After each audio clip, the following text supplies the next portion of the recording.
Hey.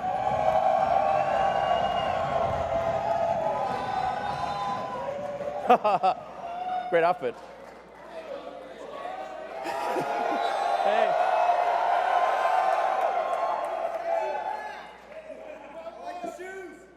Yes.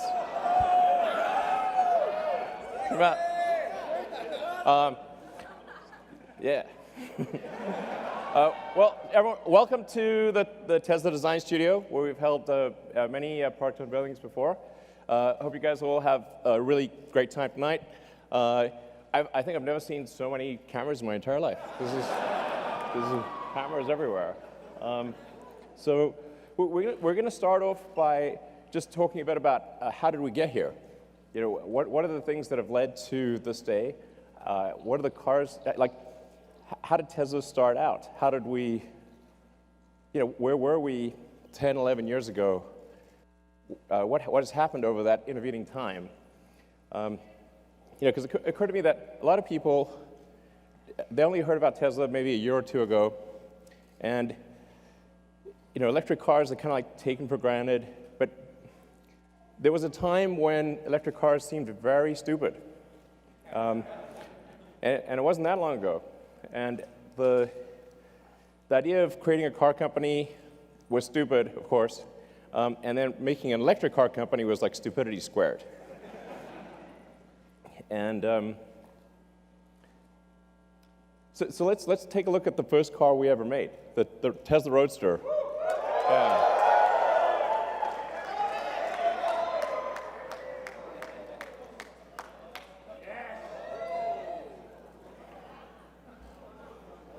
All right. It's a bit small. It's great. It's great. So the crazy thing is, if you go back 11 years today, Tesla had made one car, that car. That's serial number one of Tesla. So that's my car, actually. So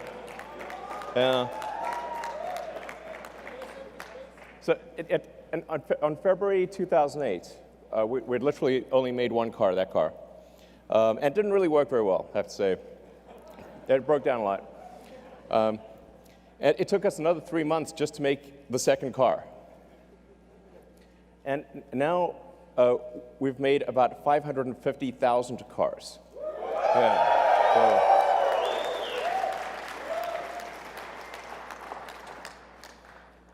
and after the Roadster, essentially what happened with the Roadster is we said, okay, we want to make a car, we want to really break the mold about how do people think about electric cars. Do they think about electric cars as being slow and ugly and poor performance? So we want to have a sports car, you know, a car that is fast, looks good, sexy, that's right. Ha ha, you took the words out of my mouth. Exactly. Sexier. That's right. So the Roadster, the reason we did a sports car is we wanted to create a car that would break the mold for electric vehicles, and that would be sexy and fast and long range, and that's why we did the Roadster. You know, people say that, well, you won't be able to make a car with those specifications, and if you do, nobody will buy it. So we had to prove those two things wrong.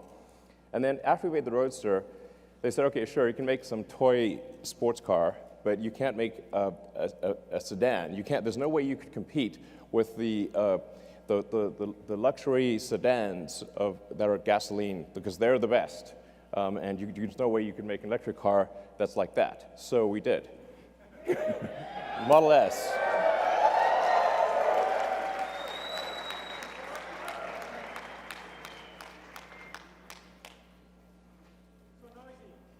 Exactly. So noisy. Where are all the fumes? Where's the exhaust pipe? Where do you put the gasoline?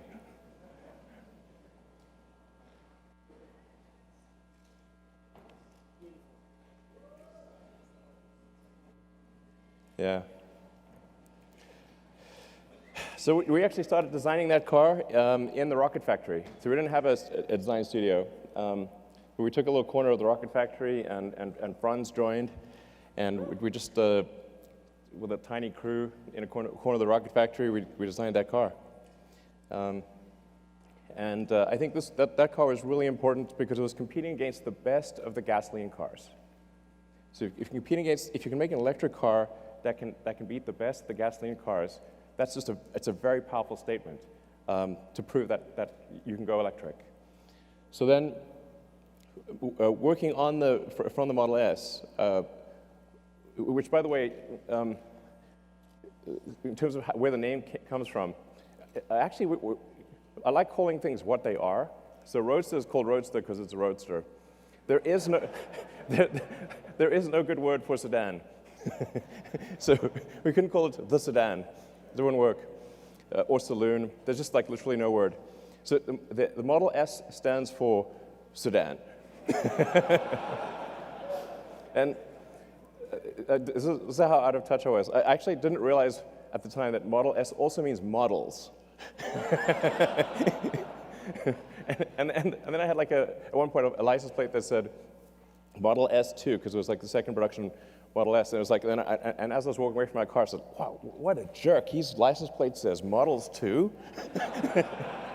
Yeah, I'm like, okay, better not have that license plate. So, but then going from the Model S, we said, okay, we want to make the best SUV in the world. We want to do something. We kind of got carried away actually with the Model X. We was like, let's have practically every technology and whiz-bang thing we could possibly think of. The Model X is like, as a car, it's like a Fabergé egg meets a spaceship. It's like, it was insanely difficult, but it is an amazing vehicle. Let's bring it out.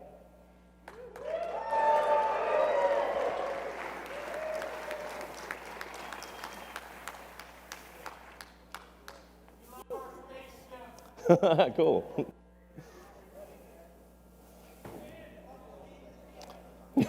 Yeah. You can see a certain position forming, maybe. So, the Model X, like I said, it really feels like a Fabergé egg spaceship, it's X for crossover SUV. But then after we had the Model S and Model X, I thought it'd be pretty funny if we had the Model E. But then like Ford threatened to sue us. Ford killed sex. But I said, what if we call it the Model 3? Because that's completely different from me. They said, that's fine. So we have the Model 3. Let's bring out the Model 3.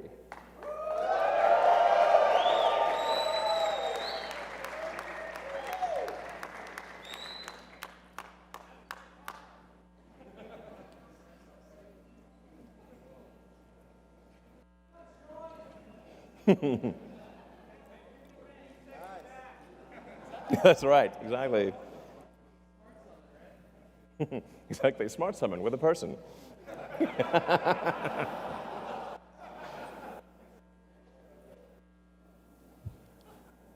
So we made the original Roadster, the Model S, the Model X, the Model 3, and then we also then made the new generation Roadster, which we'll bring in. Sweet. Hey, sure. Yeah, my man! So, yeah, here we have the original Roadster, the new Roadster. Yeah. And then, hey, how's it going? And then the Semi.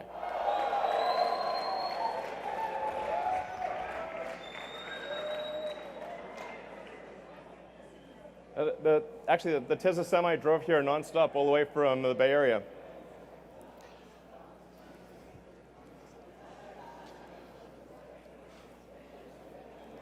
So that Tesla Semi, a 500-mile range electric semi. I learned to actually only after naming the thing that semi has two meanings. So it's semi-sexy.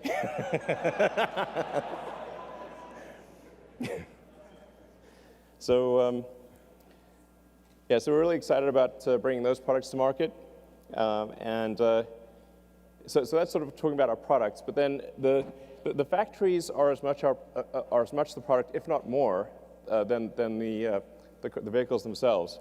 In fact, I really think like the difficulty and value of manufacturing is underappreciated. It's insanely difficult. It's like relatively easy to make a prototype and extremely difficult to mass manufacture that prototype or to mass manufacture a vehicle reliably and at scale.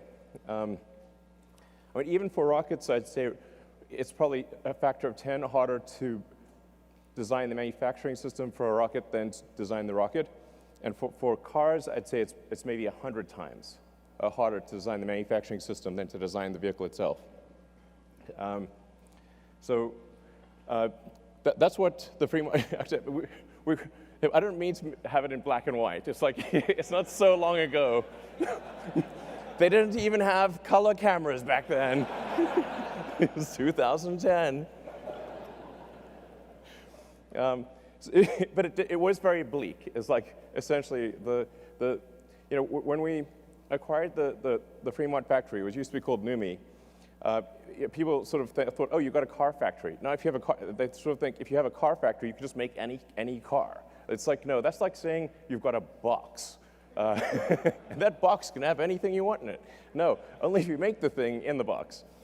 Although we did get we had get a very good deal on the NUMMI factory, Toyota and General Motors actually took all of the good equipment out, and anything that was like so useless it wasn't even worth the scrap was left.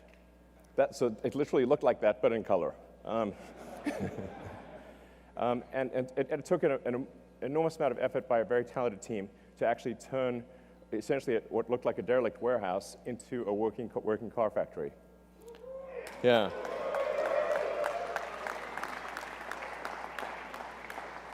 So, and in fact, like today, the Fremont factory, which is an enormous building, I think it's like the second or third biggest building in the world by footprint, is so dense, so densely packed with people and robots. Well, this picture has like robots, but there's 20,000 people that work at the Fremont factory across 4 or 5 shifts.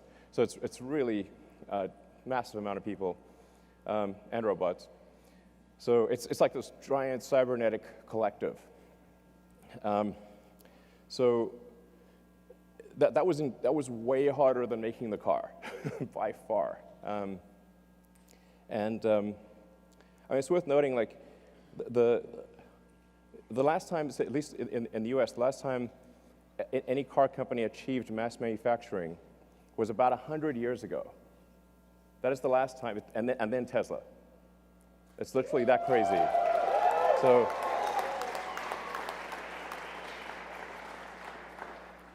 the issue is definitely not coming up with a car design. It is absolutely all about building the production system. You want to have a good product to build, but that's basically the easy part. Then the factory is the hard part. Then the challenge is like, okay, if we create a car factory, where the heck are the batteries and electric motors and power electronics going to come from?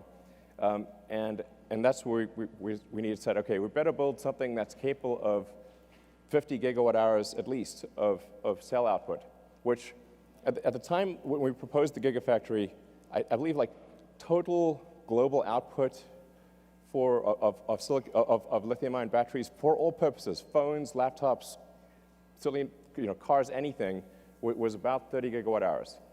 So we're like, okay, well, just do the basic math. We need 50 gigawatt hours. So we better have a real big factory, or there's no way. So, we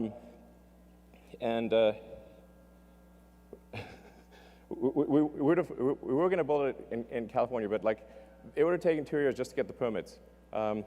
So we built the Gigafactory in the amount of time it would have taken to get the permits in California. That's what the Gigafactory looked like in 2010. It was basically rocks and bushes, okay? And now this is what it looks like now.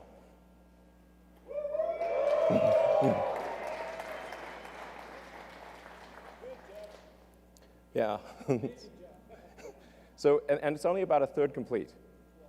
So this when complete, I think it's about 4 or 5 times the size of the Pentagon. So it's kind of difficult to appreciate scale, but although it's really quite tall, it's like 70 feet tall.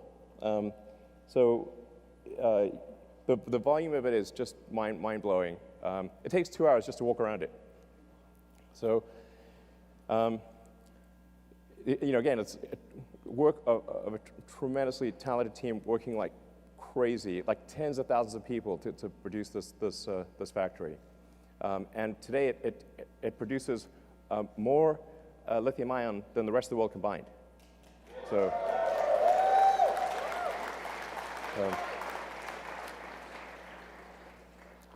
Now we're also building a factory in China, which I'm really excited about. As you can see, this very impressive. Very impressive. A large puddle. So when I was there in January, that's what it looked like when we did the groundbreaking ceremony, and this is what it looks like now, 3 months later. But this is what it will look like at the end of the year.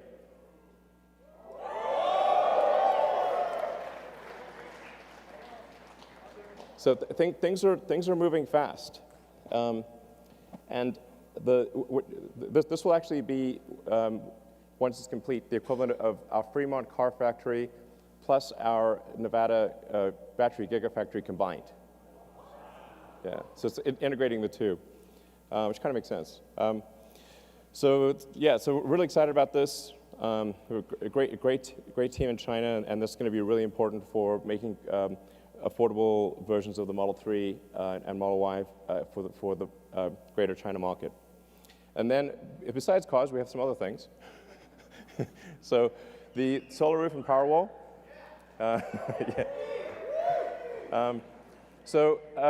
This is definitely going to be the year of the solar roof and Powerwall. Because of extreme challenges with the Model 3 production, we have to basically allocate all resources to Model 3 production because otherwise we're going to die. And so basically, it was pretty tight, I have to say. That was a hard one. I would say like 2018 was probably felt like aging 5 years in one. Honestly, it was really intense. So,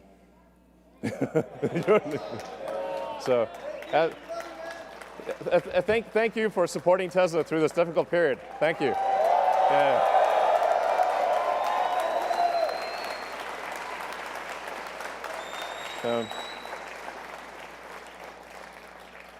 But now that Model 3 production is going pretty well, we're going to finally allocate engineering attention to the solar roof as well as the solar retrofit. I'm pretty excited about both the solar tile roof and the solar retrofit and Powerwall. Part of the reason we couldn't make Powerwall is we couldn't make enough cells. So we had to either allocate cells to the car or to the Powerwall. And I was like, well, we've got to make the cars.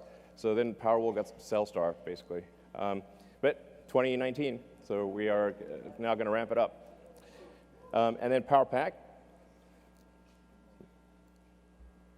So PowerPack is kind of like our industrial strength battery storage system.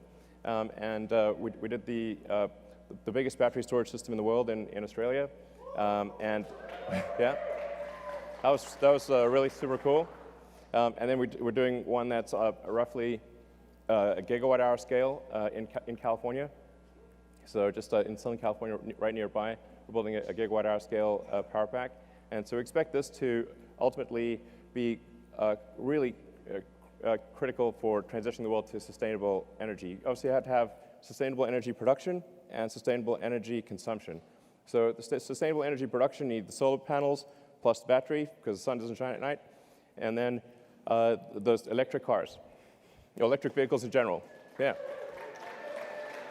So, but I mean, the really exciting thing is if you have, with solar plus battery plus electric vehicles, we have a fully sustainable future. This is a future you can feel really excited and optimistic about. I think it really matters. Yeah.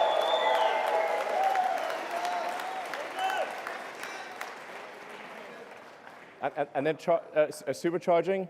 So, the first, in 2010, we had 0 superchargers. So there was no, you couldn't really drive long distances with an electric car in 2010. So it was like, well, okay, we better have some high power chargers, otherwise it's going to be extremely inconvenient to drive long distances. Built into the Model S was a high voltage DC bypass directly to the pack, so you can just sort of mainline power right into the pack. And then nobody was building high power chargers, so like, okay, we better build these high power chargers because nobody's building them. And so we went from 0 superchargers to building a global network of superchargers. Yeah. Yeah, so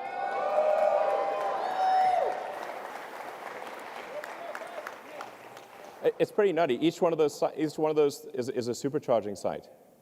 So supercharging team Tesla did an incredible job building a global network of superchargers that allow you to travel to a massive section of the world, basically anywhere in North America, almost anywhere in Europe, most places in China, not the Gobi Desert yet, but most places. We'll cover the Gobi Desert. We'll get there. And Saskatchewan, I swear to God, there is. I've specifically asked about the Saskatchewan supercharger, and I'm told it is under construction. So, absolutely, I've asked about it like twice. I'm told it's going to be completed soon, and then you will actually be able to drive across Canada. So yes, Hawaii. Kazakhstan. Actually, we have some great supporters in Kazakhstan. I think we probably we should have. We will build superchargers in Kazakhstan. There you heard it right here. Anyway, we're going to build a lot more superchargers, and we have actually a version 3 of the supercharger that we just unveiled. And in fact, yeah.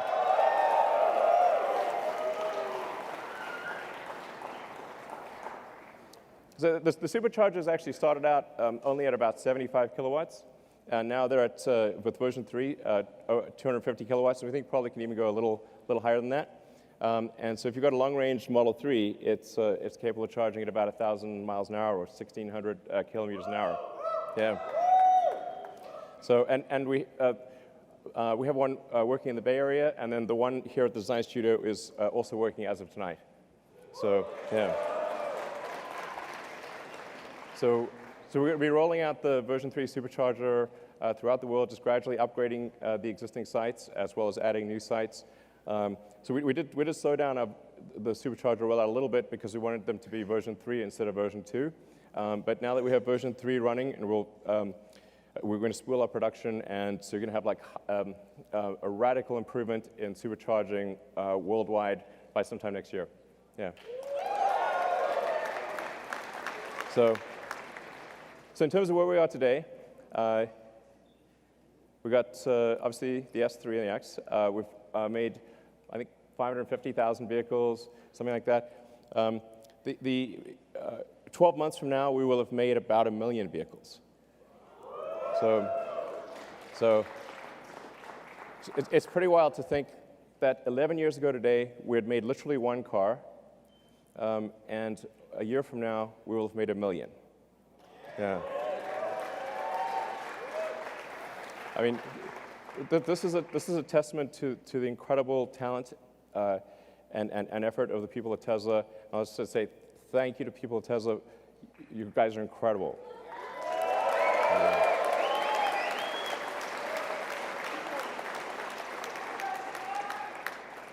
So, yeah, and 4 million tons of CO2 saved. In fact, with the 4 millionth ton, it just ticked over like an hour ago. So the 4 millionth ton just ticked over tonight. Yeah. So, just talking a bit about like, what were the thoughts back then? What were some of the comments? Let's see. The internet is forever. But this is a mere like taste. It was like I said, electric cars were considered extremely impossible and stupid, and in various forms. You're a fraud. Like okay, you can drive that fraud. Okay, and then now things have changed. Yeah.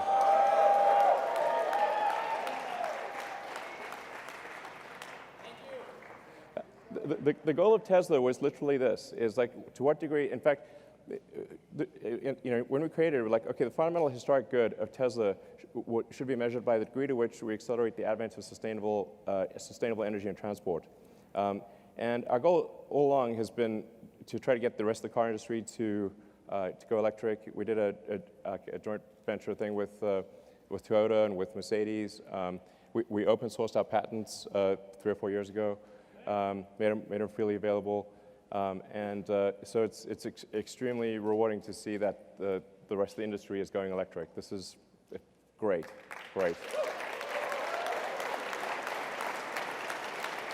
So, and I was just wondering, like, where will Tesla be in 10 years?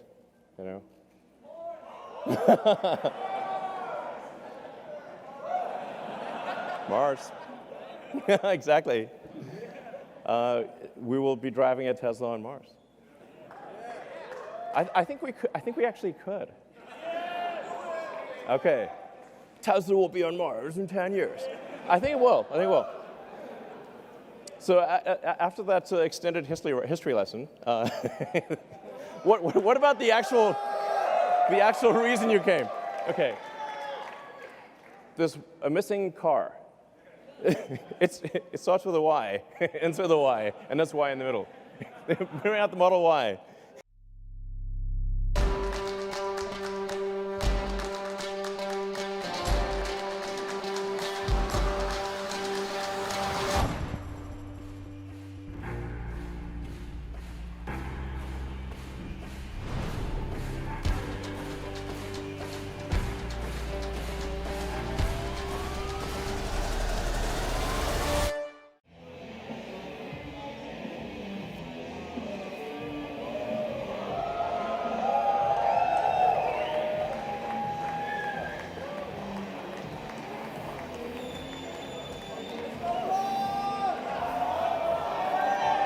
Okay.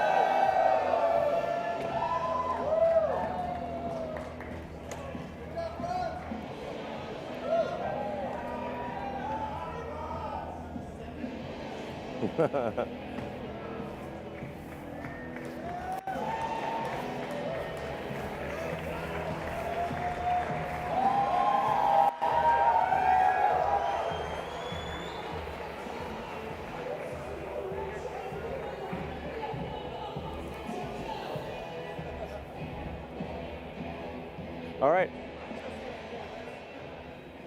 The Model Y. Yeah. So, like the 3, it will be extremely safe. So that you may know the Model 3 has the lowest probability of injury of any car ever tested by the US government. The Model Y, we expect, will have a similar result. 5 stars in every category. With the battery pack low in the floor, it's going to have a very low center of gravity. So this will, it has the functionality of an SUV, but it will ride like a sports car. So this thing will be really tight in corners, and we expect it will be the safest mid-sized SUV in the world by far. And at Tesla, we actually always design with safety as the #1 goal. It's like people think, okay, performance, sure, but safety first. This is actually by far the most important thing. But it's also going to have incredible performance. So we expect to have 3.5 seconds 0 to 60. Yeah, it's good. And very low center of gravity, so great handling. It's testing out at a 0.23 drag coefficient, which is extremely good for an SUV. And in terms of range, 300 miles. Yeah. So we expect to have an EPA range of, an actual true usable range of 300 miles. So, yeah. Yeah. From an interior standpoint, it has a panoramic glass roof. And by the way, after I'm done here, you guys will be able to come up and like check out the car. So it's like, so it's going to have a panoramic glass roof. It like really feels like, just like the Model 3, if you're in the car, it just feels like you can see the sky. Seat 7, 66 cubic feet. Obviously autopilot and all that.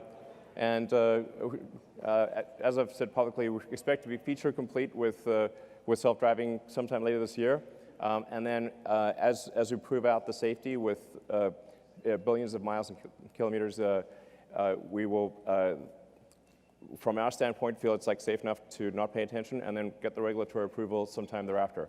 But the cool thing is feature complete. Like it'll be able to do basically anything by the end of this year, just with software upgrades, which is pretty cool. So the basically long range one we expect to be about $47,000, and then sometime in 2021 we'll have the sort of standard version, which will have a $39,000 price point. So yeah.